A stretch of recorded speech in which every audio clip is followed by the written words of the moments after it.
Inugami no sawarimono, illness caused by the curse of the dog spirit. This practice is said to have been prevalent on Kauai, specifically in Hanapepe in the 1930s, and immediately preceding World War II. Inheriting the knowledge from generations of family members, individuals who had the power to use the spirit of the dog to bring about illness on others, used their power upon any unsuspecting victim whom they felt dishonored them, or upon someone who possessed something they wanted. Their victims would fall ill, becoming weak, unable to eat or sleep, until they finally just wasted away. Kingoro Matsunaga was recognized on Kauai as a Shinto priest and a spiritual healer. As doctors were unable to diagnose or treat the illness of the Inugami, Matsunaga was capable of curing those afflicted. In one experience, a man came to Mr. Matsunaga and said that he was possessed of the evil Inugami spirit and asked if there was anything that could be done to cure him. The man was brought to the temple and was asked to kneel before the priest, who started praying. For nearly an hour, the priest chanted over the man, swaying the gohei, the pom-pom looking instrument, over the head of the man, touching each shoulder. Suddenly, the afflicted man got up on all fours and started barking like a dog and ran out of the temple onto the highway. Men who were present in the ceremony chased after him until he fainted from exhaustion. The man was carried back to the temple where the priest waved the gohei over him while saying a few words. Finally, the man opened his eyes, cured of his Inugami possession.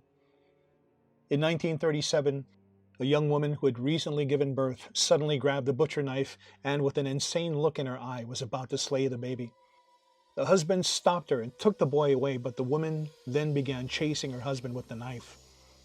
The police were called and were unable to subdue the woman. They wanted to send her to the sanitarium on Oahu, but the parents of the young woman begged authorities to allow them to bring her to Mr. Matsunaga, the healer. Still in handcuffs, the woman was brought to the temple, and when she saw Mr. Matsunaga, she cowered in front of him in fear. The priest commanded the woman to approach him, and, as if she were a puppy, she obeyed. Mr. Matsunaga ordered her to kneel before him on the goza, the straw mat covered with a zabuton, a cushion. The priest then turned to the altar and prayed, waving the gohei. Again, the prayer lasted nearly an hour. Suddenly, Matsunaga stopped and asked the girl, "Omae wa dareka?" Who are you? The young woman responded in a voice that was not her own. "You know who I am. I don't need to tell you who I am. You know who I am." Then the woman jumped up on all fours and started barking like a dog and whining. She ran out of the temple into the yard and towards the highway. She ran on all fours with her husband and brother chasing after her, getting as far as about 100 yards before fainting from exhaustion. The woman was carried back into the temple where the priest waved the gohei over her and said a few words. She suddenly opened her eyes, looked up and said, "Where am I? How did I get here?" The woman was cured. The police officer who had brought the woman to the temple was amazed. He questioned the girl repeatedly, but she seemed to be perfectly sane. For years, this victim of the Inugami visited the temple every day, giving thanks.